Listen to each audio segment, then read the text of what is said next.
नमस्कार दोस्तों, स्वागत है आपका हमारे चैनल टेल्स बाय यशु पर। यहाँ पर आपको मिलेंगी रोचक और सस्पेंसफुल कहानियाँ। अगर आपको यहाँ पर हमारी कहानियाँ पसंद आती हैं तो कृपया करके आप हमारी वीडियोस को लाइक करें, इसको अपने दोस्तों को साथ शेयर करें और साथ के साथ अपना कमेंट करना ना भूलें।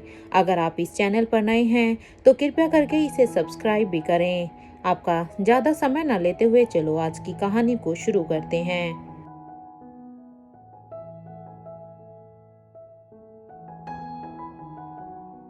पिछले एपिसोड में हमने सुना था कि ये एक फ्लैशबैक है जिसमें करण गुलेरिया अभी अपने ख्यालों में ही था कि कैसे स्वाति मल्होत्रा ने उसे कन्विंस किया था कि वो अपने रिलेशनशिप को बढ़ाने के लिए मल्होत्रा हाउस में आए और उसके पापा से मिले।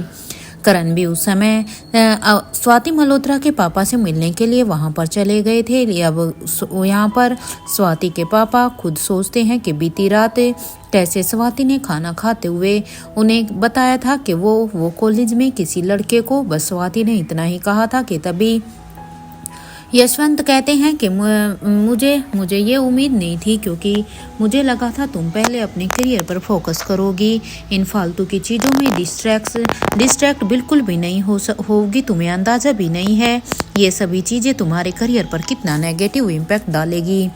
इस बात पर स्वाति कहती है, नहीं पापा, आप मुझे गलत समझ रहे हैं। मैं आपसे वादा करती हूँ कि मेरी लव लाइफ और प्रोफेशनल लाइफ दोनों ही अलग अलग ही रहेंगी। स्वाति की ये बात सुनते ही अब यशवंत मल्होत्रा कहते हैं कि ये सभी कहने की बातें होती हैं बेटा। मेरी बेटी का ध्यान पढ़ाई से हटकर बाहर की बातों में जाए। वैसे लड़का कौन है? अपने पापा के इस सवाल पर अब स्वाति कहती है, पापा वो करण गुलेरिया हैं। ये सुनते ही टेबल पर एक खामोशी सी छा जाती है। शीला अब स्वाति से कहती है, वाह स्वाति, पूरे दिल्ली में तुम्हें कोई और लड़का नहीं मिला क्या? इस बात पर अब स्वाति मल्होत्रा कहती है, कोई और लड़का क्यों, मेरे लिए करण ही परफेक्ट है। और फिर वो शीला को इग्नोर करते हुए अब अपने पापा को देखकर कहती है, पापा मुझे लगता है कि मुझे करण से अच्छा लड़का मिल ही नहीं सकता है, क्योंकि अगर मैं अपना किसी के साथ कंपटीशन देखूं भी तो वो मुझे करण में दिखाई देता है। ये सुनते ही अब यशवंत मल्होत्रा ने कहा, मुझे लगता था कि मेरी बेटी को अभी अपने करियर पर फोकस करना है, इसलिए ही मैंने मारवा हाउस से जो रिश्ता आया था उसे मैंने मना कर दिया था, ताकि तुम अपने करियर के बारे में सोच सको, तुम अपनी एक लाइफ बना सको जैसा तुम चाहती हो।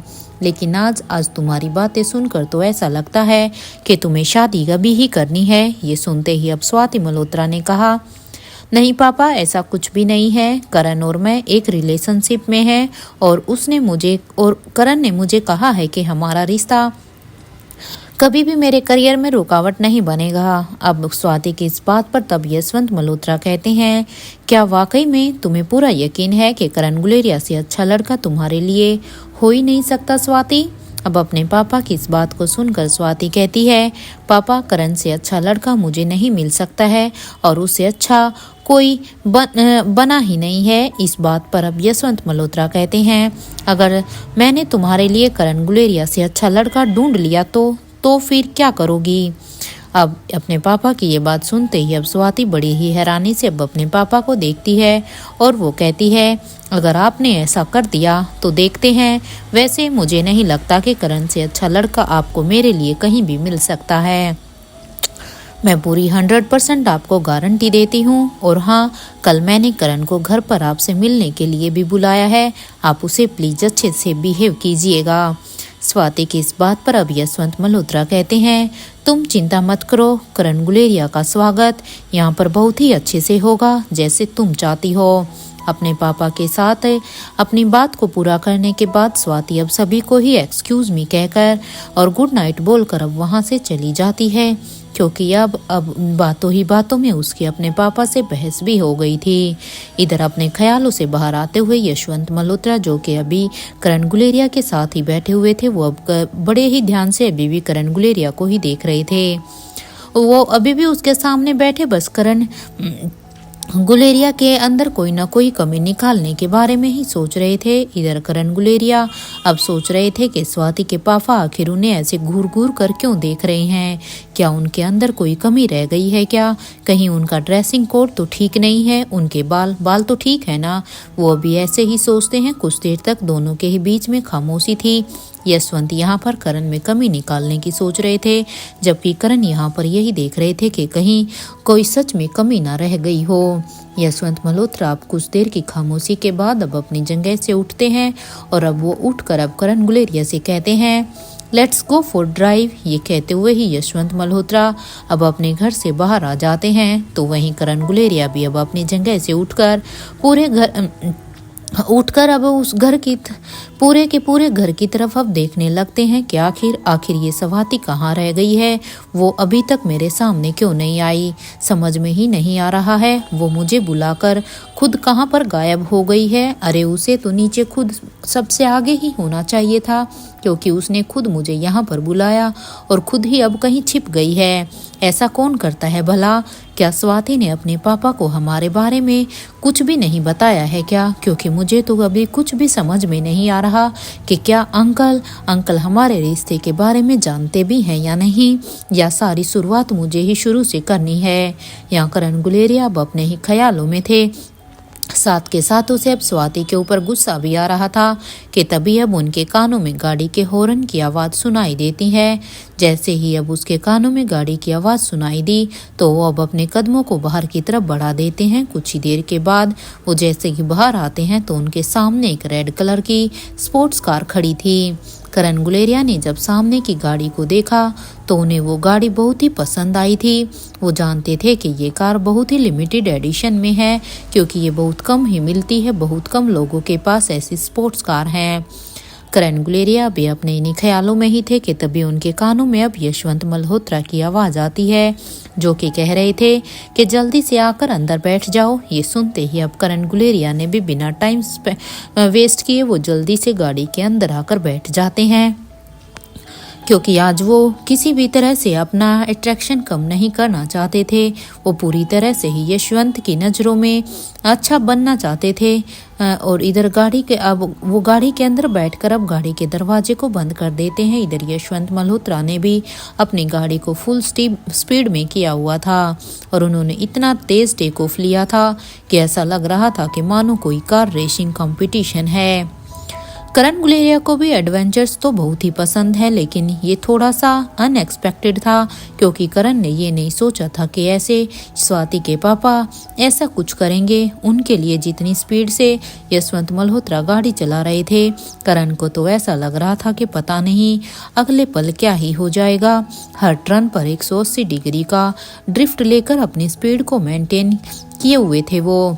करण गुलेरिया के चेहरे को देखकर अब ऐसा लग रहा था कि उन्हें शौक लगा हो। उनकी हार्ट बीट अब ऊपर नीचे हो रही थी। उन्हें कुछ समझ में ही नहीं आ रहा था कि आखिर यशवंत मल्होत्रा ऐसी गाड़ी क्यों चला रहे हैं। क्या वो हमेशा से ही गाड़ी ऐसे ही चलाते हैं, या बस करण के सामने ही वो करण को डराने के लिए ऐसी गाड़ी चला रहे थे। कुछ देर के बाद जब वो वापस मल्होत्रा हाउस में आते हैं तो वहाँ पर अब स्वाति, शीला, किशन और स्वाति की माँ वहाँ पर खड़ी हुई थी। उन्हें अब सामने देखकर अब यशवंत मल्होत्रा ने ब्रेक लगा दी और अब वो अपने बगल में बैठे हुए करण गुलेरिया को देखकर कहते हैं, क्या आप नीचे उतरना चाहेंगे? यशवंत मल्होत्रा की ये बात सुनकर करण गुलेरिया अब अपने सेंस में आते हैं। अब तक स्वाति भी गाड़ी के पास आ जाती है और अब वो गाड़ी के दरवाजे को खोलकर करण को बाहर आने के लिए कहती है। स्वाति की बात को सुनकर अब करण गुलेरिया गाड़ी से बाहर आकर अब स्वाति के सामने खड़े हो जाते हैं। स्वाति अब करण से कहती है कि जब तुम यहाँ आए थे तो मुझे बताया क्यों नहीं? मैं पापा के साथ कहाँ गए थे तुम? इस बात पर अब करण गुलेरिया कहते हैं, अरे वो तो मैं तुम्हारे पापा के साथ एक लॉन्ग ड्राइव पर गया था। इस बात पर अब स्वाति अपने पापा की तरफ देखकर कहती है, आप करण को अपनी स्पोर्ट्स कार में क्यों लेकर गए थे? ये सुनते ही अब यशवंत मल्होत्रा कहते हैं कि मैं बस अपनी गाड़ी को पार्क कर आता हूँ। ये कहते हुए ही यशवंत मल्होत्रा अपनी गाड़ी को बेसमेंट की तरफ लेकर जाने लगते हैं। इधर स्वाति अब करण का हाथ पकड़कर कहती है, तुम ठीक तो हो ना करण? अब स्वाति की इस बात पर अब करण गुलेरिया कहते हैं, हाँ मैं ठीक हूँ। इधर अपने ख्यालों में करण गुलेरिया थे कि उन्हें वक्त का एहसास ही नहीं होता है कि कोई कोई उनके दरवाजे को अब नोक कर रहा है, क्योंकि करण गुलेरिया अभी 30 साल पीछे की यादों में ही थे और तभी उन्हें अपने दरवाजे पर किसी की आहट सुनाई देती है नोक करने की, और उस आवाज़ से करण गुलेरिया अब अपने वापस से सेंस में आते हैं। अब वो फिर से अपने प्रेजेंट डे में होते हैं। वो भी अपने आवाज़ को सुनकर अब वो दरवाजे की तरफ जाकर अब दरवाजे को खोल देते हैं। जैसे ही करण यहाँ पर दरवाजे को खोलते हैं तो सामने धनंजय पीरामल खड़े थे। उन्हें सामने देखकर अब करण गुलेरिया कहते हैं कि अच्छा हुआ तुम आ गए हो, तुमसे मिलने के लिए मैं खुद ही आ रहा था। अब करण की इस बात पर अब धनंजय पीरामल रूम के अंदर आकर कहते हैं, इसलिए तुम दरवाज़ा नहीं खोल रहे थे ना? हाँ, अगर तुम मुझे लेने के लिए आ रहे थे तो दरवाज़ा खोलने में इतना समय क्यों लगाया? धनंजय की ये बात सुनते ही अब करण ने कहा, क्या तुम काफ़ी देर से नोक कर रहे थे क्या? अब करण की इस बात पर अब धनंजय कहते हैं कि नहीं, ज़्यादा नहीं, बस लास्ट 10 मिनट से ही मैं दरवाजे को बार बार खटखटा रहा था।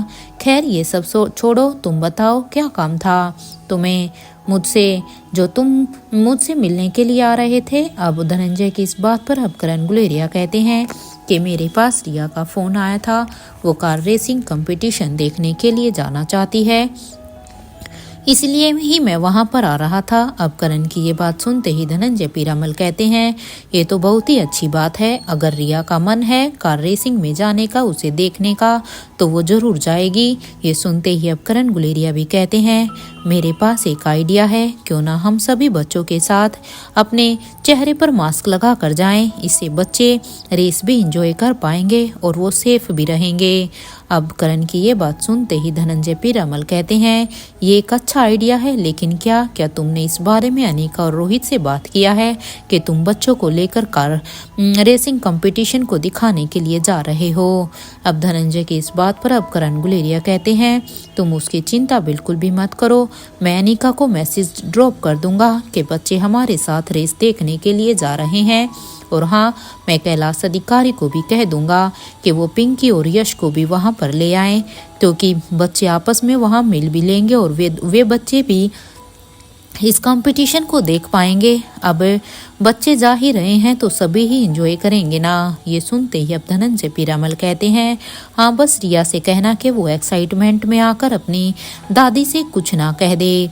अब धनंजय की ये बात सुनते ही अब करण गुलेरिया ने कहा, अरे हाँ, ये बात तो मेरे दिमाग से निकल ही गई थी। ठीक है, मैं फिर एक काम करता हूँ, मैं एंट्रेंस पासबुक कर लेता हूँ, और वैसे भी कार रेसिंग शाम को 4 बजे है, तो मेरे ख्याल से हमें 1 बजे ही उसके लिए निकलना होगा। यहाँ से हमें राजमहल जाकर बच्चों को भी तो लेना होगा, क्योंकि बच्चे तो अभी राजमहल में ही हैं। इस बात पर अब धनंजय पीरामल कहते हैं, तुम उसकी चिंता बिल्कुल भी मत करो, मैं सावित्री से कह दूंगा कि वो बच्चों को लेकर सेंट्रल पेरिस आ जाए, जिससे हमें पहले राजमहल जाने की जरूरत नहीं होगी।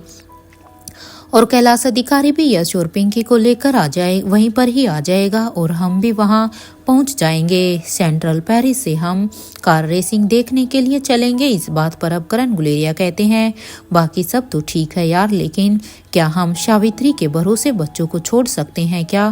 अब करण की इस बात पर अब धनंजय पीरामल कहते हैं, मुझे अब एक ही चीज़ का इंतज़ार है कि तेरी याददाश्त वापस आ जाए, क्योंकि जब तुम्हारी याददाश्त वापस आएगी तो शायद कई चीज़ें तुम्हारे दिमाग में पूरी तरह से क्लियर हो जाएंगी। ये कहते हुए ही धनंजय पीरामल अब करण गुलेरिया के रूम से बाहर चले जाते हैं और यहाँ करण गुलेरिया कहते हैं कि मेरे ख्याल से तो मुझे सब कुछ याद है, क्योंकि तुम बार बार मुझे याद दिलाते रहते हो कि मैं कुछ भूल गया हूँ, लेकिन जहाँ तक मैं देख पा रहा हूँ मैं तो कुछ भी नहीं भूला। लेकिन ये धनंजय मुझे बार बार ऐसा क्यों कह रहा है, और आखिर मैं भूल क्या गया हूँ? क्योंकि मुझे तो कुछ भी नहीं लग रहा ऐसा कि मैं कुछ भूला हूँ। ये सारी बातें छोड़ो, पहले मैं अनीका से ही एक बार बात कर लेता हूँ कि बच्चे मेरे और धनंजय के साथ कार रेसिंग देखने के लिए जा रहे हैं। यही सब सोचते हुए ही करण गुलेरिया अब अपने रूम से बाहर निकलकर एलिवेटर की तरफ जाने लगते हैं। एलिवेटर में जाने के बाद करण गुलेरिया फर्स्ट फ्लोर के बटन को प्रेस कर देते हैं। कुछ ही देर में करण गुलेरिया अभी फर्स्ट फ्लोर पर आ जाते हैं। जैसे ही वो फर्स्ट फ्लोर पर आते हैं तो वो अनीका के रूम की तरफ बढ़ने लगते हैं।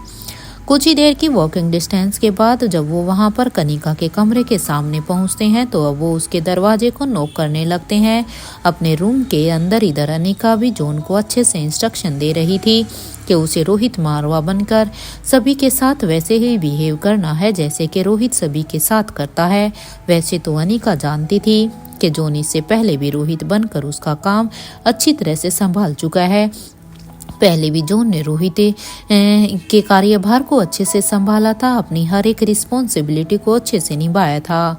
लेकिन यहाँ धनंजय पीरामल जॉन के लिए थोड़े नए हैं, इसलिए अनिका अच्छी तरह से जॉन को धनंजय से मिलने के बारे में समझा रही थी कि उसे धनंजय पीरामल के साथ कैसे बात करनी है, उसके साथ कैसे बिहेव करना है, ताकि यहाँ पर एक बाप बेटे का अच्छा बॉन्ड बने। यहाँ अनिका और जॉन बातें ही कर रहे थे कि तभी उनके कानों में अब दरवाजे के नॉक होने की आवाज आती है। जैसे ही अब दरवाजे के नॉक की आवाज आती है तब अनिका जॉन से कहती है कि मैं देखती हूँ। इस बात पर अब जॉन भी हाँ में अपना सिर हिला देता है। ये कहते हुए ही अनिका अब अपने दरवाजे की तरफ जाकर अब उसे खोलती है तो जैसे ही वो दरवाजा खोलती है तो सामने करण गुलेरिया खड़े हुए थे। अपने पापा को अपने सामने देखकर अब अनिका कहती है, पापा आप यहाँ प्लीज अंदर आइए ना। अब अनिका की ये बात सुनते ही अब करण गुलेरिया अंदर आकर अब उस रूम के दरवाजे को बंद कर देते हैं। अपने पापा के इस रिएक्शन पर अब अनिका कहती है, क्या हुआ है पापा, सब ठीक तो है ना। इस बात पर अब करण गुलेरिया कहते हैं, हाँ अनिका सब ठीक है, वो मुझे तुमसे कुछ जरूरी बात करनी थी बच्चों के बारे में।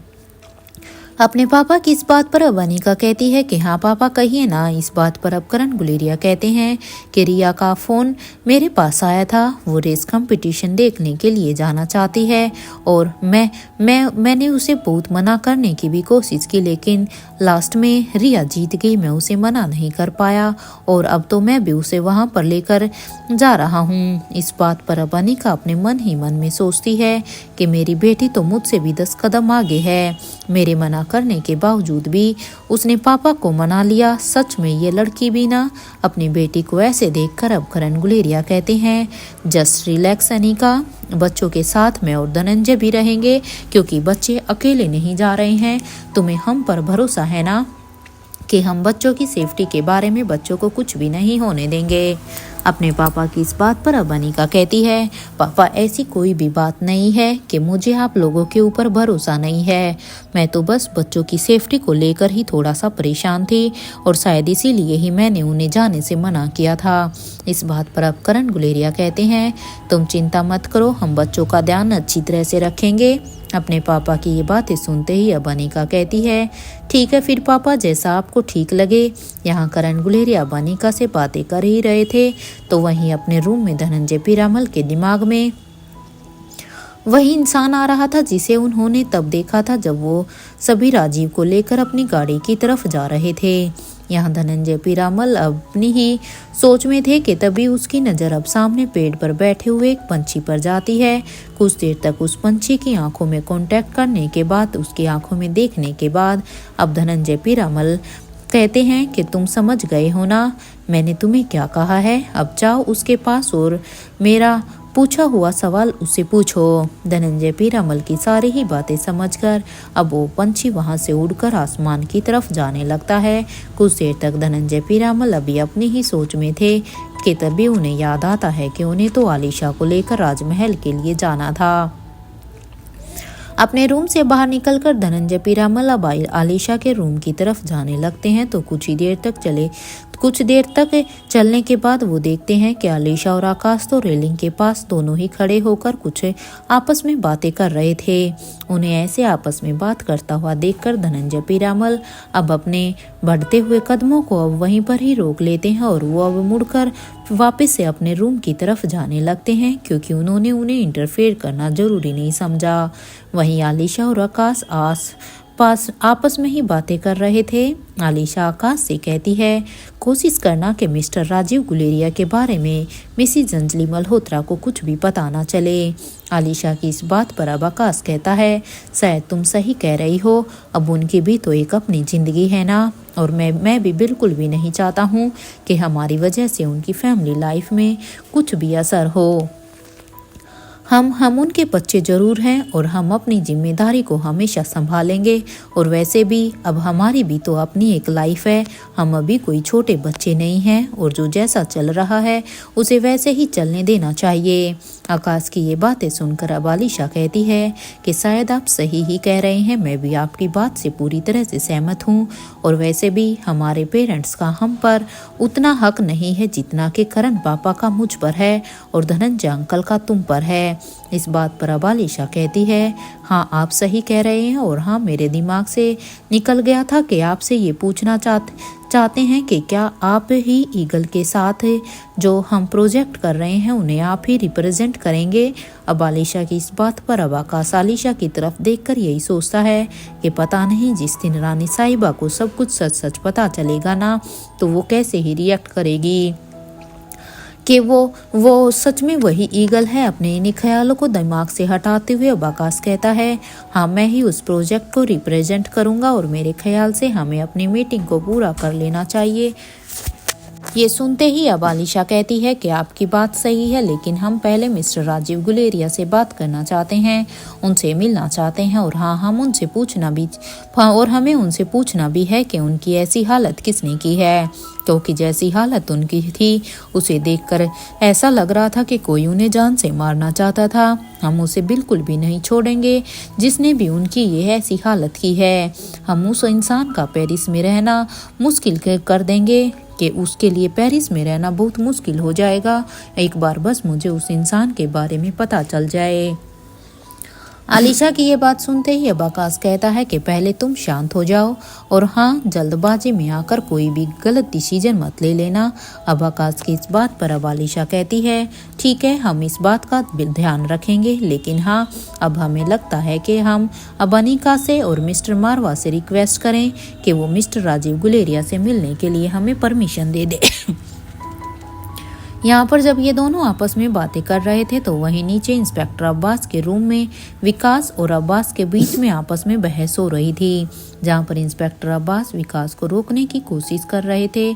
तो वहीं इंस्पेक्टर विकास अब अब्बास से कहते हैं कि अगर आपको रोहित मारवा से डर लगता है तो आपको आपका डर मुबारक हो, लेकिन मैं जा रहा हूँ, आप मुझे नहीं रोक सकते हैं क्योंकि मैं किसी से नहीं डरता। और वैसे भी ये मिशन तो स्पेशल डिपार्टमेंट के लोगों का है ना, तो इसमें वो रोहित मारवा क्यों इंटरफेयर कर रहा है। मुझे ये बिल्कुल भी पसंद नहीं है कि वो हमारे काम के बीच में आए। अब इंस्पेक्टर विकास की इस बात को सुनकर अब इंस्पेक्टर अब्बास कहते हैं क्योंकि मैंने परमिशन दी है ये सब करने के लिए। और वैसे भी रोहित और अनिका दो शेरों के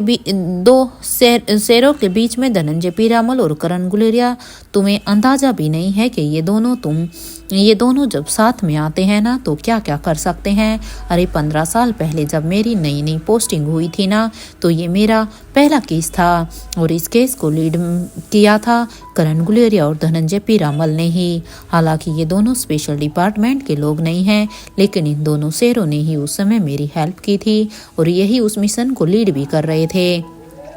और अगर अब देखा जाए तो अब वक्त का इंसाफ तो देखो, इसी मिशन में उनके बच्चे अब इन्वॉल्व हो गए हैं। मुझे आज भी याद है कि जब मैं पहली बार धनंजय पीरामल से मिला था, उन्होंने करण गुलेरिया के साथ मिलकर कर्नाटक ऑर्गेनाइजेशन की नींव को हिलाकर रख दिया था। एक पल के लिए तो ऐसा लग रहा था कि वो मिशन उसी वक्त ही पूरा हो जाएगा और मंजिल के इतने पास आकर वो मिशन पूरा नहीं हो पाया था। ये हमारा कुछ या तो समय की गलती थी या हमारी किस्मत की। उस वक्त मुझे खबर मिली थी कि धनंजय पीरामल की मौत हो गई है, तो वहीं करण गुलेरिया जिन्होंने यहाँ आने के बाद एक महीने तक मेहनत की थी, जब मैं उनसे मिलने के लिए गया था तो मुझे पता चला कि उन्हें तो उसके बारे में कुछ भी याद ही नहीं है। शायद इसी की वजह से वो मिशन पूरा नहीं हो पाया। उस वक्त मुझे 2 शौक लगे थे, पहला धनंजय पीरामल की मौत का और दूसरा करण गुलेरिया की मेमोरी लॉस का। ये बातें कहने के बाद अब इंस्पेक्टर अब्बास कहते हैं कि मेरा यकीन करो विकास, इनके प्लान को तो तुम अब तक समझ ही चुके हो ना। ये सिर्फ दुश्मनों का अंत ही नहीं करते हैं, को कुछ भी नहीं होने देते, क्योंकि अगर हम इनकी टीम के साथ रहेंगे तो हम भी सेफ ही रहेंगे। ये सारी बातें सुनने के बाद अब इंस्पेक्टर विकास कहते हैं, ये कोई रॉकेट साइंस थोड़ी ही ना है, अरे ये तो कोई भी कर सकता है। ये कहते हुए ही अब इंस्पेक्टर विकास ने अब अपना बैग पैक कर लिया और अब वो इंस्पेक्टर अब्बास से कहते हैं, आप यहीं पर आराम करते हुए ही रहिए, तब तक तो मैं इस मिशन को खुद ही पूरा कर दूंगा, क्योंकि मुझे इस मिशन में तुम में से किसी की भी ज़रूरत नहीं है। अब इंस्पेक्टर विकास की ये बातें सुनते ही अब इंस्पेक्टर अब्बास कहते हैं, देखो तुम गलत कर रहे हो, यहाँ पर हम सभी एक टीम है, हम सबको साथ मिलकर ही काम करना चाहिए, क्योंकि जब एक टीम पूरी तरह से साथ मिलकर काम करती है तो वहाँ पर सक्सेस भी उसी को ही मिलती है। तुम अकेले कैसे इस मिशन को हैंडल कर लोगे, जबकि ये मिशन तो हमारी पूरी टीम के लिए भी मिलकर करना मुश्किल हो रहा है। ये सुनते ही अब इंस्पेक्टर विकास कहते हैं कि वो सब मैं नहीं जानता हूँ, मैं जा रहा हूँ। इंस्पेक्टर विकास की आंखों में अब एक घमंड था जिसे इंस्पेक्टर अब्बास ने अच्छी तरह से भांप लिया था, और वो जिस एटीट्यूड से इंस्पेक्टर अब्बास को देख रहे थे, उन्हें देखकर ऐसा लग रहा था कि एक विनर किसी लूजर को देख रहा हो। वो उन्हें ऐसा लुक दे रहे थे जैसे इंस्पेक्टर अब्बास यहाँ पर रोहित की पैलेस में रहकर इनकी हेल्प लेकर पता नहीं कौन सी गलती कर रहे हैं। शायद वो अपने हर एक काम को करने से डरते हैं। कुछ देर तक इंस्पेक्टर अब्बास को देखने के बाद वो अब अपने रूम से बाहर निकलकर पैलेस से बाहर आ जाते हैं। कुछ देर की वॉकिंग डिस्टेंस के बाद वो मेन गेट से निकलकर 600 मीटर का वॉकिंग डिस्टेंस को कवर करते हुए वहाँ पर कुछ देर तक वेट करते हैं, और वहाँ पर वेट करने के बाद अब वो अपने मन में यही सोचते हैं कि इंस्पेक्टर अब्बास को क्या लगता है कि मैं कुछ कर नहीं सकता हूँ। अरे उन्हें तो पता भी नहीं कौन सा भूत सवार हो गया है उन पर बस रोहित और अनिका का ही भूत सवार है। इंस्पेक्टर विकास अभी यही सोच रहे थे कि तभी उनके सामने एक बस आ जाती है। वो बस जल्दी से उस बस में बैठकर उस लोकेशन के लिए निकल जाते हैं जो लोकेशन उन्होंने कैप्टन सुजैन ने उसे दी थी। वहीं दूसरी तरफ रोहित के पैलेस में अनिका अब तक रेडी हो गई थी, तो वहीं करण गुलेरिया ने भी कैलाश अधिकारी को मैसेज करके कह दिया था कि वो पिंकी और यश को लेकर सेंट्रल पेरिस आ जाए। और वो यहाँ पर धनंजय पीरामल ने एक तरफ सावित्री को भी सारे ही इंस्ट्रक्शन को दे दिया था कि उसे कैसे बच्चों को लेकर सेंट्रल पेरिस के लिए लेकर निकलना है। अनिका इधर अपने रूम में ही रेडी होने के बाद अब बाथरूम के रास्ते वो अभी बेसमेंट में बने लैब में चली जाती है। वहां लैब में जाने के बाद अनिका सबसे पहले राजीव गुलेरिया को अच्छी तरह से एग्जामिन करने लगती है।